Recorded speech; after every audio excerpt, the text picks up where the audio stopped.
Bushi, bushi. Gusi. Tampakan wajah sengsara. Ya. Bismillahirrahmanirrahim. Alhamdulillah, ibu-ibu sekalian, saya saat ini sedang menjalankan amanah Antuna sekalian, menyampaikan amanah bantuan untuk keluarga kita di bumi Syam ini. Saya sengaja melepas masker untuk menghirup udara di bumi para nabi ini. Entah berapa nabi yang sudah berada di tanah ini, menginjak tanah ini, dan saya ingin merasakan apa yang sudah beliau itu merasakan karunia Allah yang sudah Allah sampaikan betapa Allah memberkahi bumi ini. Dan inilah bagian dari upaya kita untuk menjadi setitik kecil dari upaya pembebasan bumi Syam. Innal hamdalillah nahmaduhu wa nasta'inu wa nastaghfiruh wa na'udzu billahi min syururi anfusina wa min sayyiati a'malina may yahdihil fala mudilla lahu wa fala hadiya lahu. Asyhadu an la ilaha illallah wahdahu la syarika lah wa asyhadu anna Muhammadan abduhu wa rasuluh. Allahumma shalli ala Muhammad wa ala ali Muhammad kama shallaita ala Ibrahim wa ala ali Ibrahim wa barik ala Muhammad wa ala ali Muhammad kama barakta ala Ibrahim wa ala ali Ibrahim fil alamin innaka Hamidum Majid. Alhamdulillah, alhamdulillahirabbil alamin. Pada kesempatan pagi ini kita bisa berjumpa dalam kesempatan membahas lebih jauh berkaitan dengan berbagai macam urusan-urusan din ini. Dan pada kesempatan pagi ini insya Allah bersama dengan kita Ustadz Wandi Bustami yang akan menyampaikan kaitannya dengan hari yang fitri, Idul Fitri, momentum persatuan ummah. Pun masih ada beberapa hari menjelang Idul Fitri, dan kita terus berupaya di bulan Ramadan ini mengoptimalkan ibadah kita. Tentu untuk mempersiapkan diri menyambut hari Idul Fitri itu kita perlu fahami, kita perlu maknai, kita perlu kuatkan apa yang bisa kita lakukan, bisa kita siapkan untuk menyambutnya.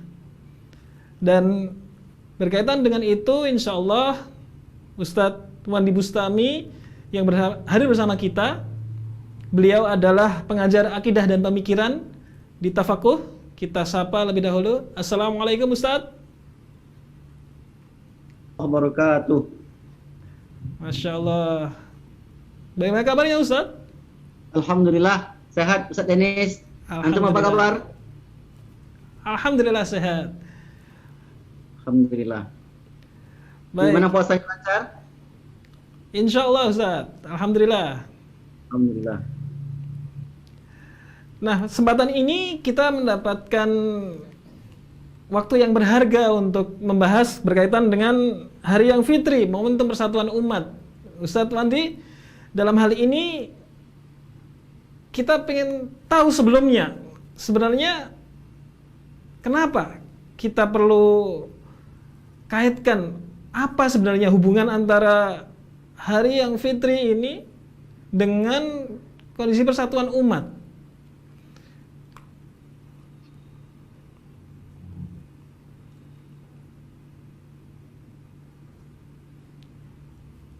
Assalamualaikum Ustaz. Waalaikumsalam warahmatullahi wabarakatuh. Ya Ustaz. Nah, insya Allah kita akan bahas tentang Hari yang Fitri, momentum persatuan umat. Sebenarnya berkaitan dengan ini, apa hubungan Hari yang Fitri dengan persatuan umat ini Ustaz? Oke, baik. Baik, bismillahirrahmanirrahim. Assalamualaikum warahmatullahi wabarakatuh. Waalaikumsalam warahmatullahi wabarakatuh. Alhamdulillah, wassalatu wassalamu ala rasulillah wa ala alihi wa mawala. Allahumma salli ala Muhammad wa ala ali Muhammad. Bersyukur kita kepada Allah dengan mengucapkan alhamdulillahi rabbil alamin. Berselawat kita kepada baginda Nabi besar Muhammad sallallahu alaihi wasallam dengan lafaz Allahumma salli ala Muhammad wa ala ali Muhammad. Hari ini saya sangat bahagia sekali bisa bertatap muka dengan kawan-kawan yang berada di luar sana yang selama ini sudah lama tidak berkomunikasi karena dibatasi oleh jarak di bulan yang mulia, di bulan yang berkah, bulan suci Ramadan. Alhamdulillah kita dipertemukan dalam momentum yang sangat luar biasa, menarik dan berharga pada pagi ini. Sebagaimana yang telah disebutkan oleh pembawa acara tadi, senior kami, abang kami, Ustaz Dennis, bahwa Idul Fitri momentum persatuan umat. Apa kaitannya Idul Fitri dengan persatuan umat? Baik, para pendengar, kawan-kawan, sahabat Al-Aqsa yang dimuliakan Allah Subhanahu wa taala. Idul Fitri merupakan hari raya. Hari raya bagi orang-orang yang beriman. Karena mereka telah laksanakan ibadah puasa 1 bulan penuh. Apakah itu 29 hari maupun 30 hari. Nah, pada hari itu mereka berkumpul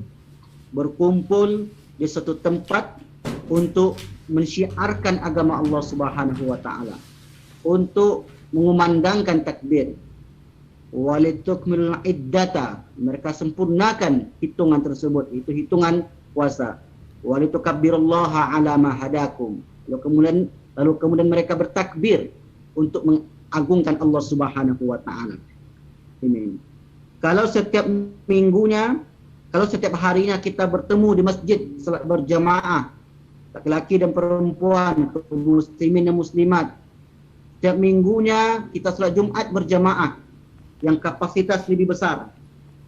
Namun setiap tahunnya ada 2 kali kita bertemu, bertatap muka, bersilaturahim dengan jumlah yang jauh lebih besar, yaitu Idul Fitri dan Idul Adha.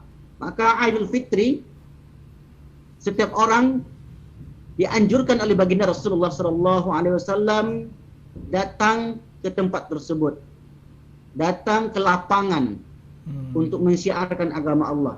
Di situ tidak dilihat apakah yang datang itu mesti dalam keadaan suci ataupun dalam keadaan tidak suci, seperti misalnya dalam keadaan haid atau mungkin dalam keadaan nifas dan lain sebagainya. Maka kaum perempuan yang tidak dalam keadaan bersih sekalipun dianjurkan untuk ikut, bukan ikut solat. Nah, mereka tak boleh solat, mereka tak boleh berpuasa, untuk ikut meramaikan acara tersebut. Mereka diajak untuk bersama-sama, untuk melihatkan gaungnya Islam, bahwa Islam itu sebenarnya bersatu. Islam itu tidak ada perpecahan di dalamnya. Islam itu ummatukum inna rabbakum, sungguhnya Tuhan kalian menciptakan kalian ummatan wahidatan. Sungguhnya kita ini adalah umat yang satu, umat yang mengesahkan Allah Subhanahu wa taala. Innakum ummatukum ummatan wahidah, yaitu kalian adalah umat yang satu. Maka dengan momentum Idul Fitri ini kita seluruh kaum muslimin menampakkan persatuan kita pada hari yang mulia tersebut, itu satu Idul Fitri. Maka tak dapat dinafikan bahwa Idul Fitri satukan kaum muslimin. Sahabat-sahabat Al-Aqsa yang dimuliakan Allah Subhanahu wa taala, di zaman Nabi juga berlaku hal yang demikian, yaitu mempersatukan seluruh kabilah yang berada di kota Mekah ketika, yang berada di kota Madinah ketika itu. Maka Rasulullah SAW mengajak seluruh kaum laki-laki dan kaum perempuan untuk hadir di perayaan Hari Raya Idul Fitri tersebut. Maka inilah urgensinya, pentingnya untuk menyatukan kita kembali yang barangkali selama ini dalam hati kita atau mungkin dalam kelompok kita perpecahan di antara kaum muslimin itu sendiri. Ada perpecahan di tubuh kaum muslimin itu sendiri. Yang selama ini kami kelompok ini, kami kelompok ini, maka dengan adanya momentum Idul Fitri ini tidak ada lagi sekat-sekat yang memisahkan satu dengan yang lainnya. Maka inilah mengapa tema ini kita angkat karena mengingat kaum muslimin, sahabat-sahabat yang dimuliakan Allah Subhanahu wa taala, mengingat dewasa ini umat Islam di berbagai penjuru mereka terkoyak, mereka tercabik, seakan-akan mereka tak peduli dengan saudaranya. Ada ungkapan yang sangat menyedihkan kita. Saudara kita yang berada di Palestina itu ya urusan mereka, bukan urusan kita. Mereka lapar ya urusan mereka. Mereka dijajah, dibunuh, dikejar, diusir dari negerinya, itu urusan mereka, itu internal mereka. Maka kata-kata itu sangat menyakitkan hati kita, sangat menyayat perasaan kita. Maka oleh karena itu, mudah-mudahan dengan momentum Idul Fitri 1442 Hijriah ini, kita tidak lagi mengeluarkan ataupun melontarkan kata-kata yang menyebabkan hati saudara kita itu sakit dan iris pedih. Maka oleh karenanya, itulah sebab kenapa kita angkat tema yang sangat menarik ini. Mungkin itu dulu untuk sebagai mukaddimah, Ustaz Dennis. Ya, terima kasih Ustaz. Jadi sebenarnya ketika Idul Fitri, setiap muslim dianjurkan untuk bersama-sama, tidak memandang kelompoknya, tidak memandang usianya, bahkan kondisi dalam haid, kondisi dalam najis pun tetap dianjurkan untuk berangkat, menandakan inilah kondisi bersatunya umat, Ustaz. Benar sekali, Ustaz. Jadi ketika Idul Fitri itu kita tak melihat kelompok mana lagi. Selagi dia itu menjadikan Allah sebagai Tuhannya, Ka'bah sebagai kiblatnya, Muhammad sebagai nabinya, Al-Quran sebagai rasulnya, maka mengapa lihat perbedaan? Perbedaan itu pasti ada. Tetapi kalau perbedaan yang kita kemukakan, yang kita kedepankan, maka bisa jadi dengan perbedaan itu menjadi perpecahan. Maka coba lihat ketika Idul Fitri itu ditegakkan di tengah-tengah kita, anak-anak dibawa, dianjurkan oleh baginda Rasulullah. Orang tua dianjurkan untuk datang bersama. Ya, kecuali ada momen tertentu. Mungkin tahun ini kita dilanda musibah pandemi, yaitu lain hal. Tapi pada hakikatnya anak-anak, orang tua, orang dewasa, orang sakit, semuanya orang yang dalam keadaan bersih zahirnya, bersih batinnya, ataupun mereka dalam keadaan tidak bersih, maka seluruhnya dianjurkan untuk hadir meramaikan, karena menunjukkan persatuan di dalam agama kita. Ustaz, kaitannya dengan ini, kalau di sholat Id di lapangan bersatunya umat muslim ini kan secara zahir, Ustaz. Berarti tidak cukup sebenarnya hanya secara zahir kita bersatu. Tentu perlu langkah, perlu hal-hal yang kita siapkan untuk bersatu umat ini betul-betul bersatu lahir batin. Bagaimana kita bisa mempersiapkan itu semua, Ustaz, untuk bersatunya umat ini? Bukan hanya secara lahirnya bersatu di lapangan sholat Id, tetapi kemudian bersatu sepenuhnya jiwa raga kita, termasuk saudara-saudara kita di daerah-daerah yang mengalami kesulitan, kezaliman, dan persekusi.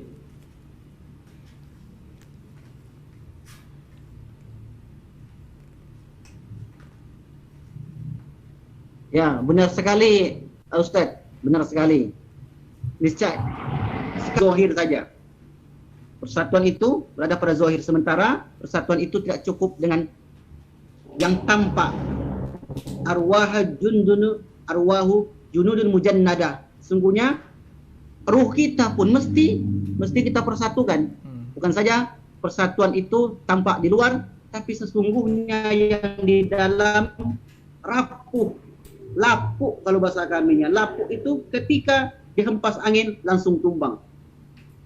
Nah, inilah yang kita bahas sekarang ini, Ustaz. Nanti ada kiat-kiat, ada cara-cara, ada metode atau manhaj bagaimana umat Islam itu bisa bersatu. Nah, inilah pokok pembahasan kita. Namun, sebelum kita masuk ke sana, kita jelaskan dulu dasar dari makna persatuan dari Al-Quran maupun dari hadis baginda Rasulullah Sallallahu Alaihi Wasallam, agar apa yang kita sampaikan nanti ya betul-betul bersumber dari kitab suci umat Islam Al-Quran dan sabda baginda Rasulullah Sallallahu Alaihi Wasallam.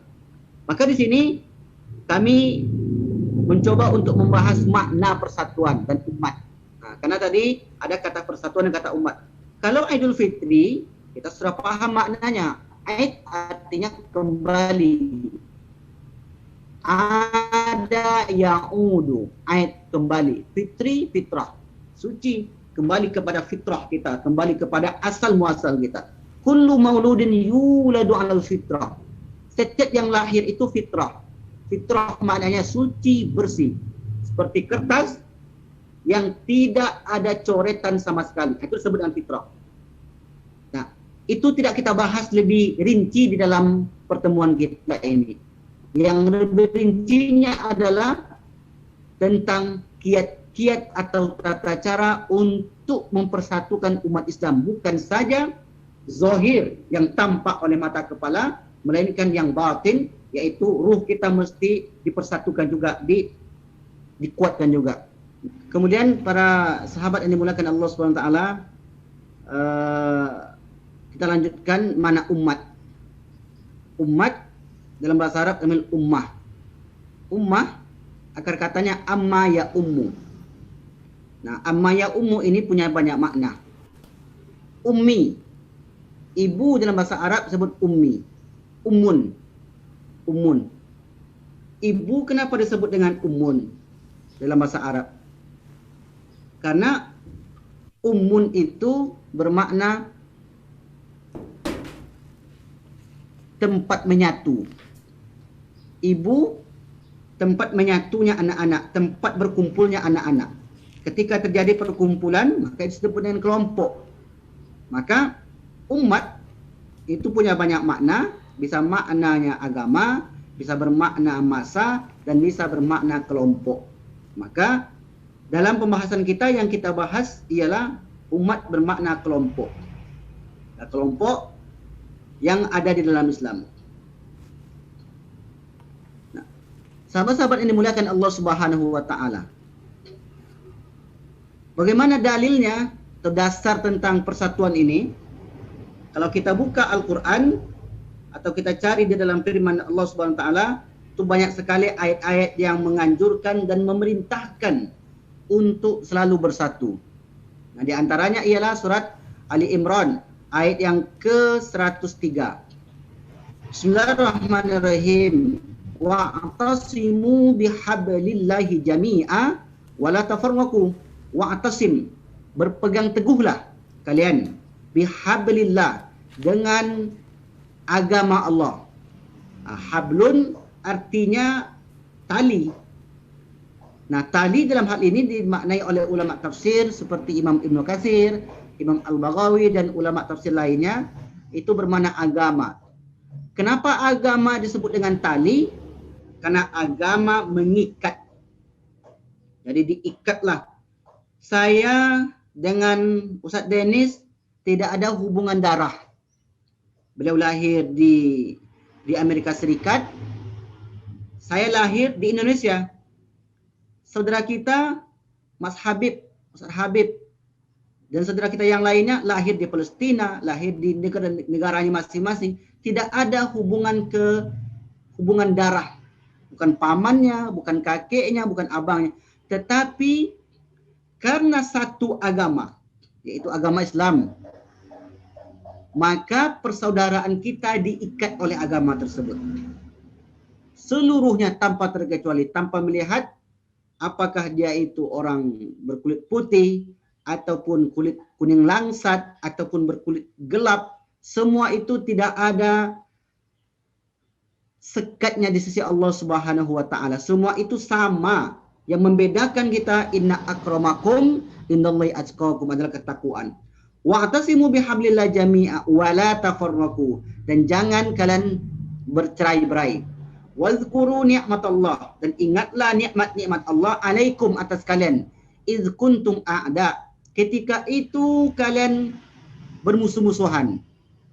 Fa'allafa baina qulubikum, lalu Allah satukan hati kalian. Fa asbahtum bi ni'matihi ikhwana, lalu kemudian dengan nikmat-nikmat Allah tersebut menjadilah kita orang-orang yang bersaudara, bersatu.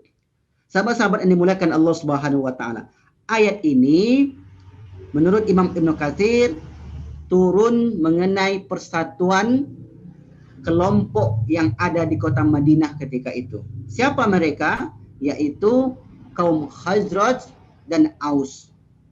Aus dan Khazraj. Kenapa ayat ini turun kepada mereka?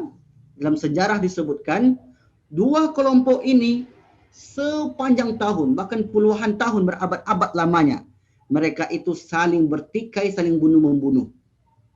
Mereka itu saling menindas. Yang kuat menang, yang lemah kalah. Dan mereka terkadang Aus menang, terkadang Khazraj menang. Terus hal itu berlaku sampai kapan?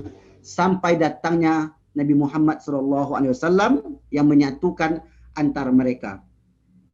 Maka kalau dulu ada perperangan yang terjadi antara dua kabilah tersebut yang menurut akal logika manusia tak mungkin terselesaikan, tak mungkin bisa disatukan kembali, tak mungkin bisa didamaikan di antara dua kelompok tersebut. Namun ternyata dengan adanya agama dari agama yang dibawa oleh Nabi Muhammad SAW,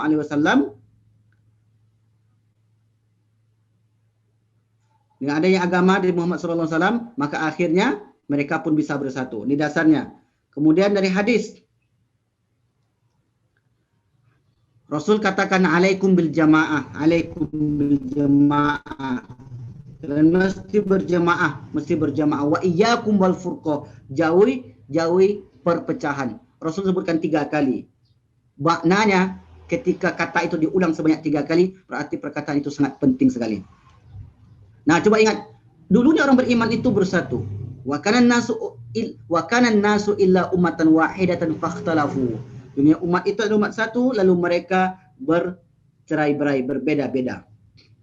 Nah, ini yang jadi topik kita para sahabat yang dimuliakan Allah Subhanahu wa taala. Apa kiat untuk membangun persatuan umat? Nah, ini sampai kita pada pembahasan inti. Dasarnya kita jelas Al-Qur'an, kemudian dari hadis kita jelas. Kemudian dulunya umat Islam itu adalah satu. Nah, sekarang faktanya umat Islam itu bercerai-berai. Saling menyikut, saling menuduh, saling menyalahkan, saling melemahkan. Nah, kita tak ingin hal itu berlaku di tengah-tengah umat Islam. Hal itu tidak kita inginkan terjadi di tubuh kaum muslimin. Maka oleh karena itu mesti ada cara, ada kiat, ada metode untuk menyatukan, bukan saja zahir, tapi fa'allafa baina qulubikum walau anfaqta ma fil ardi ma alafta baina qulubikum wa allafa Allah satukan hati kalian.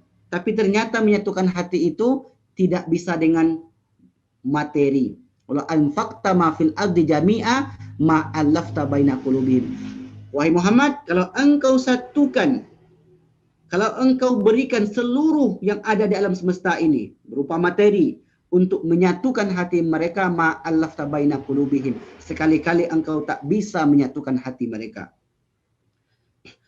Sahabat-sahabat yang dimuliakan Allah Subhanahu wa taala, kiat bagaimana membangun persatuan umat. Kami di sini mencoba untuk membaca bermacam literatur, berbagai literasi, referensi. Ternyata setiap ulama-ulama itu memiliki cara masing-masing, metode masing-masing dalam menyatukan umat Islam. Kita mendapati dalam buku Ad-Da'aim, yaitu pilar-pilar ataupun tonggak-tonggak bagaimana menyatukan Da'aimul Wahdati li Umat Islamiyah. Itu ada pilar-pilar, ada tonggak-tonggak yang bisa menyatukan umat Islam. Nah, dalam pembahasan ini menarik kita temukan, ditulis oleh seorang doktorah, seorang perempuan di Al-Azhar University, Jamiatul Azhar. Dalam risalah tesisnya, risalah magisternya, S2-nya, di sana dia mengutip setidaknya ada 6 kiat-kiat untuk menyatukan umat Islam. Kemudian dalam buku yang lain kita temukan juga misalnya Manhaj Ahlus Sunnah fi Tauhidil Ummah, metodologi ulama Ahlus-Sunnah dalam menyatukan umat. Dan ditulis oleh Abdul Razak Muhsin Al-Badr. Nah, di sana pun kita menjumpai beliau merumuskan bagaimana umat Islam itu bisa bersatu dengan rumusan tertentu. Kemudian di sana kita menjumpai juga tulisan Muhammad Abu Zahra yang berjudul tentang Al-Wahdah atau Al-Wahdah Al-Islamiyah. Nah, nanti kita sebutkan referensinya ini. Namun di sini dari sekian banyak literatur yang telah kita telaah, yang telah kita coba untuk mengkajinya, maka kami berkesimpulan. Nah, ini yang kami sampaikan nanti adalah konklusi ataupun sari dari sekian banyak referensi yang telah kita coba untuk memahaminya. Nah, ternyata yang pertama cara yang paling efektif untuk menyatukan umat ini zahir dan batinnya, yaitu tidak ada cara lain kecuali kembali kepada Al-Quran dan As-Sunnah, kitab Allah dan sabda Rasulullah SAW.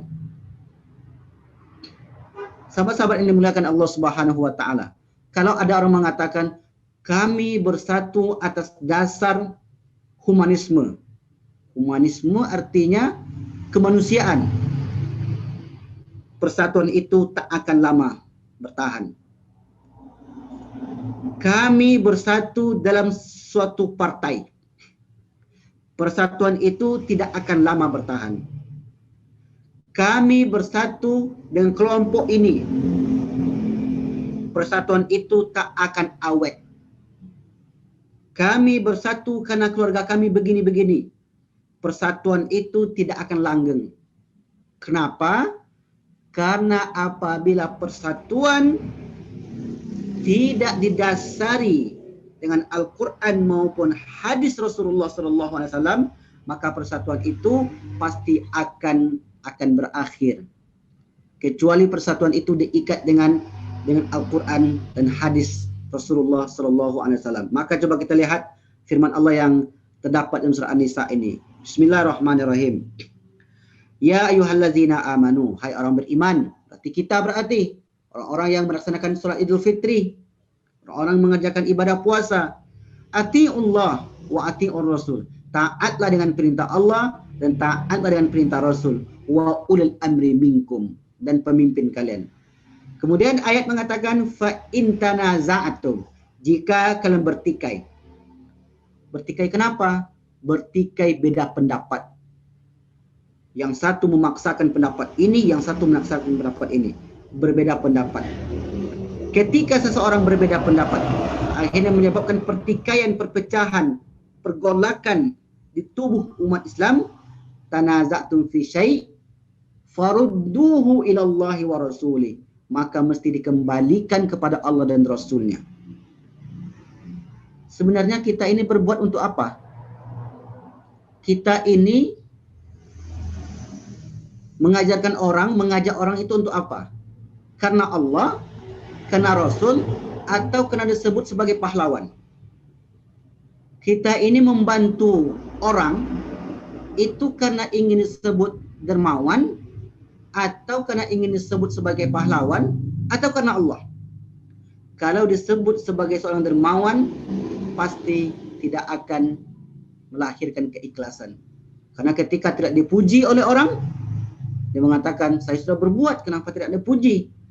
Ketika berbuat bukan karena Allah dan Rasulnya, tidak mendapat aplaus, penghormatan, dia akan mengatakan, percuma saya berbuat. Tetapi ketika orang itu berbuat untuk Allah dan Rasulnya, pasti mereka tetap akan melaju. Sahabat-sahabat kita yang berada di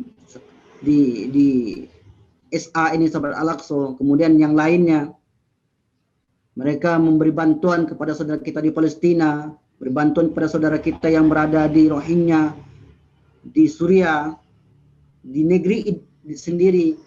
Mereka itu insya Allah Ta'ala itu berbuat karena Allah dan Rasulnya. Buktinya apa? Ketika ada orang yang mencemooh, untuk apa membantu mereka? Bukan mereka punya permasalahan sendiri. Bukankah negeri kita ini negeri yang selalu mendapat musibah? Kenapa tidak membantu negeri kita dulu? Kenapa mesti mereka? Namun mereka alhamdulillah tidak patah semangat. Walaupun badai yang merintang, mereka tetap berbuat. Maka itulah yang disebut dengan kiat untuk membangun persatuan. Mereka tidak melihat lagi ini berbuat bukan karena manusia, bukan dasar humanisme, bukan karena sifat kemanusiaan, tetapi karena Allah dan Rasulnya memerintahkan demikian. Ketika ada orang yang mencemooh, mereka berselisih, mereka mengatakan tanaza'tum farudduhu ilallahi wa rasuli, mereka kembalikan kepada Allah dan Rasulnya. Kemudian kata Allah dalam ayat lain, wa anna hadza sirati mustaqiman fattabi'uh wa la tattabi'us subula fatafarraqa bikum. Maka inilah jalanku yang lurus, maka ikutilah. Sahabat-sahabat yang dimuliakan Allah Subhanahu wa taala, dalam risalah magister tesis Samirah Hilmi Asy-Syanwani mengatakan bahwa kembali kepada Al-Quran hadis itu bermakna menyatukan fikir dan menyatukan akidah. Wahdatul akidati wa wahdatul fikri, itu menyatukan akidah, menyatukan keyakinan kita dengan agama yang benar, berbuat karena Allah Subhanahu wa taala dan Rasulnya. Maka setiap orang mesti meyakini, menyatukan akidah, menyatukan pemikiran kita, maka orang itu pasti akan berbuat karena Allah Subhanahu wa taala. Dalam waktu bersamaan, sahabat kita yang berada di SA berbuat untuk saudara Palestina. Waktu bersamaan, sahabat kita yang berada di Syam berbuat yang sama. Sahabat kita yang berada di ECT berbuat yang sama. Tujuannya satu, yaitu mengeratkan persatuan. Jadi ibarat ada gerbong kereta api yang kita itu berada di belakangnya. Jangan sampai satu gerbong yang lain itu terputus. Maka bagaimana caranya? Mesti disatukan dalam keyakinan, dalam akidah, mesti disatukan dalam pemikiran. Di pemikiran kita yang sampai kita menjadikan sesuatu yang jauh dari apa yang diharapkan oleh agama Islam itu sendiri. Nah, kemudian dalam buku tersebut juga disebutkan ada pilar-pilar yang mana pilarnya itu juga berkaitan dengan akhlak. Wahdatul akhlak, satu etika, satu ibadah, dan satu akidah dan satu pemikiran. Ketika kita sudah memfokuskan pikiran kita, kemudian kita hanya menjadikan Allah dan Rasulnya sebagai satu-satunya sembahan kita, dan menjadikan akhlak itu sebagai satu-satunya untuk benteng diri kita, maka tidak ada lagi yang bisa menghalangi persatuan umat Islam itu sendiri. Nah, kemudian yang kedua, orang beriman itu mesti memahami urgensi bersaudara. Nah, ini yang kita sebutkan tadi, ketika kaum Aus dan Khazraj bertikai tentang agama kepada mereka dibawa oleh Nabi Muhammad dan Rasul, yaitu Rasulullah, maka mereka diikat dengan bersaudara. Mereka meyakini pentingnya menjaga persaudaraan. Misalnya begini, dia itu saudara saya, yang berasal dari negeri ini, yang dia berguru di sana. Kami berbeda dalam perkara-perkara yang furu', tapi sungguhnya kami itu bersaudara. Kalau nanti saya mengeluarkan kata-kata yang tidak layak dan pantas terhadap perjuangannya, maka pasti menyakitkan hati mereka.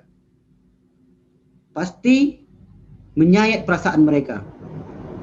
Maka orang yang ingin menjaga persatuan itu, mereka pasti merasa betapa pentingnya persaudaraan. Tak mungkin mereka menyakiti perasaan saudaranya. Apalagi dengan kata-kata, buat apa membantu saudara kita di Palestina? Tangga saja masih kelaparan. Buat apa untuk bergabung bersama dia? Dia beda kelompok dengan kita. Dia itu kelompok A, kelompok ini, kelompok ini, kelompok ini. Kita beda kelompok. Kita beda manhaj. Kalau itu yang dikedepankan, maka ia sesungguhnya tidak lagi mementingkan persaudaraan antar kaum muslimin.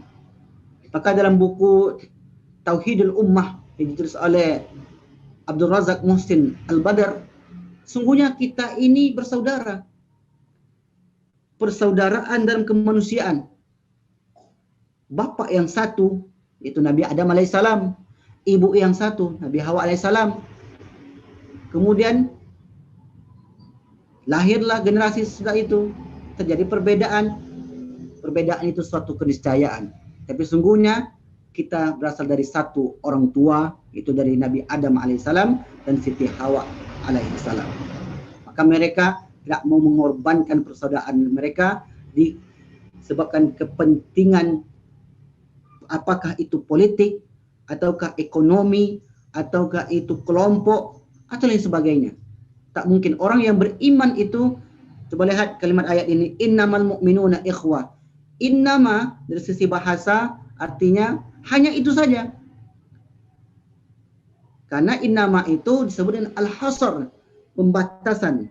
Hanya ini sajalah al-mu'minun ikhwatun. Orang mukmin itu bersaudara. Fa aslihu baina akhawaykum. Maka perbaikilah hubungan persaudaraan mereka. Wattaqullaha la'allakum turhamun. Bertakwa kepada Allah, mudah-mudahan kalian dirahmati oleh Allah Subhanahu wa taala. Nah, menarik juga yang ditulis oleh Muhammad Abu Zahra dalam bukunya yang berjudul Al-Wahdah Al-Islamiyah, untuk menyatukan umat Islam itu, maka tidak ada cara lain, dia mesti mengingat betapa pentingnya tali persaudaraan itu. Ada kisah di zaman dahulu ketika Rasulullah hijrah ke kota Madinah. Kemudian termasuklah sahabatnya yang hijrah itu bernama Abdurrahman bin Auf. Abdurrahman bin Auf ketika berada di kota Makkah memiliki harta benda yang banyak karena beliau pandai berdagang. Tapi ketika diperintahkan hijrah, ditinggalkan itu semua. Sampai di kota Madinah, tidak memiliki harta sama sekali. Istri tak punya, rumah tak ada.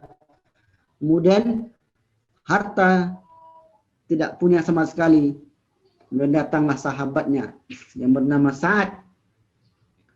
Kemudian, ya wahai saudaraku Abdurrahman bin Auf, sungguhnya aku punya hak engkau. Aku punya istri. Jika engkau ingin salah satu dari istriku, aku ceraikan nanti. Silakan dinikahi. Kemudian kata Abdurrahman bin Auf, tunjukkan kepadaku pasar. Dullani ala suq. Dullani ala suq. Tunjukkan kepadaku mana pasar, mana pasar. Kemudian ditunjukkanlah. Akhirnya Abdurrahman bin Auf buka usaha dan mengembangkan usahanya. Tak lama setelah itu, ta'akhu baina Abdurrahman bin Auf wa Sa'ad, dipersaudarakan oleh baginda Rasulullah antara Sa'ad dengan Abdurrahman bin Auf. Ketika mereka sudah bersaudara, mereka saling menjaga tali persaudaraan mereka, tidak mau menyakiti hati saudaranya sama sekali. Nah, ini maka menarik sekali dikaji yang disebutkan oleh Muhammad Abu Zahra dalam kitabnya Al-Wahdah Al-Islamiyah. Baik, untuk mempersingkat, kita suka yang ketiga. Yang ketiga, hindari merasa paling benar. Ini penyakit. Penyakit di tubuh umat Islam itu adalah merasa paling benar. Saya ini berada di manhaj yang tepat. Dia berada di manhaj yang salah. Saya ini kembali kepada Al-Quran. Dia tidak kembali kepada Al-Quran. Saya ini langsung belajar ke sumbernya. Dia tidak belajar pada sumbernya. Merasa paling benar. Maka ini adalah penyakit. Jika seorang mengatakan saya yang paling benar, dia salah, maka sudah pasti akan terjadi pertikaian, perpecahan di tubuh umat Islam. Kelompok kami yang benar, kelompok dia yang salah. Dia itu orang Jawa, dia orang Batak, orang Sulawesi, orang Minang, orang Arab, Kadrun, macam-macam kata yang keluar. Bukan kelompok kita, mereka itu orang Arab. Orang Arab, orang Bahlul. Nauzubillah. Ini sangat menyakitkan hati orang-orang yang beriman. Maka oleh karena itu, jika kita ingin menyatukan umat Islam, zahir dan batin, maka hilangi sifat penyakit hati ini. Penyakit hati paling benar itu di sini, di dada. Dia berkunut, saya tidak. Kakinya dipotong, maksud celananya dipotong. Maka oleh karena itu jangan kita merasa paling benar. Wa a'lamu bikum in ansha'akum min al-ardi wa id antum ajinnatun fi butuni ummahatikum. Dia lebih mengetahui kalian dan menciptakan kalian ketika itu kalian ajinnah sebagai janin fi butuni ummahatikum, di dalam perut ibu kalian masing-masing. Fala tuzakku anfusakum. Jangan merasa paling suci. Kita ini semuanya berdosa. Tak ada yang tak berdosa. Ustaz itu berdosa, jamaah berdosa, semua kita berdosa. Tak ada yang tak berdosa. Maka oleh karena itu, jangan kita merasa paling benar sendiri. Oke, baik. Dan berikutnya, ya kita percepat. Wa ina abakum. Yang keempat, toleransi. Ya, kita sampai jam 9.15. Oke, yang keempat, toleransi. Mesti kita bertoleransi. Toleransi dalam perkara furu'. Ya. Bukan perkara yang usul. Perkara yang Allah itu tak boleh perdebatkan lagi. Oh, dia pakai serban atau tidak, dia pakai jenggot atau tidak, tak perlu. Maka nanti akan menimbulkan perpecahan. Toleransi, ada batasan toleransi. Tidak ada toleransi pada akidah. Kalau sudah berbicara tentang akidah, tidak ada toleransi. Dalam muamalah ada toleransi. Boleh kita bermuamalah dengan non-muslim, boleh. Boleh kita bantu non-muslim, boleh. Tapi kalau bicara akidah, lakum dinukum waliyadin. Baik, yang terakhir, bijak menerima informasi. Ini sumbernya nih. Sumbernya di sini. Ketika seorang tidak bijak menerima informasi, maka dia akan menyebabkan kaum Islam akan menyebabkan tercerai-berai. Itu yang disebutkan oleh Muhammad Nasir kalau tidak salah.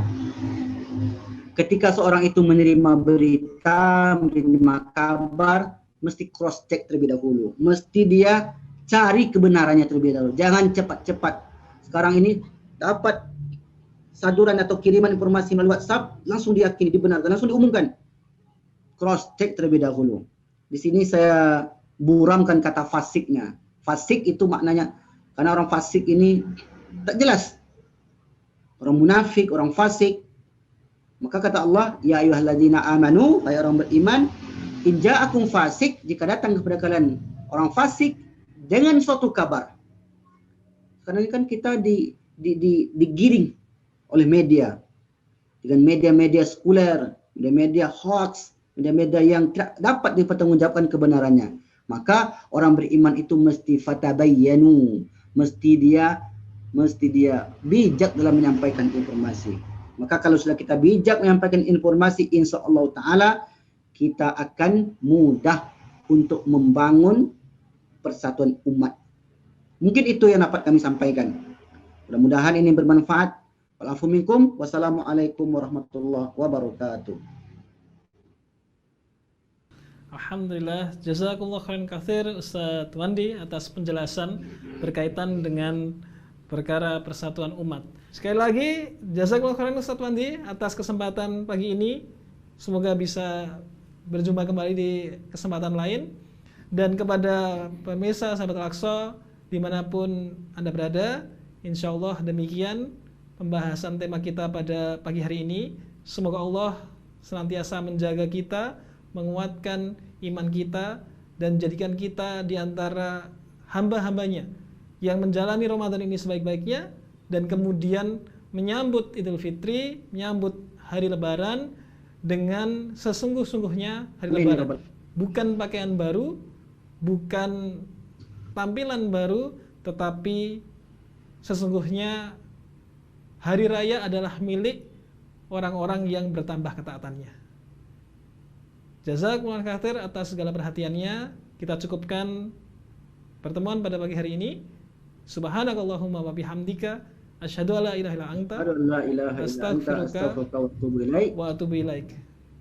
Sekian kami ucapkan selamat untuk terus berjuang mengejar Lailatul Qadar, beriktikaf di penghujung bulan Ramadan ini, insyaallah. Waalaikumsalam warahmatullahi wabarakatuh.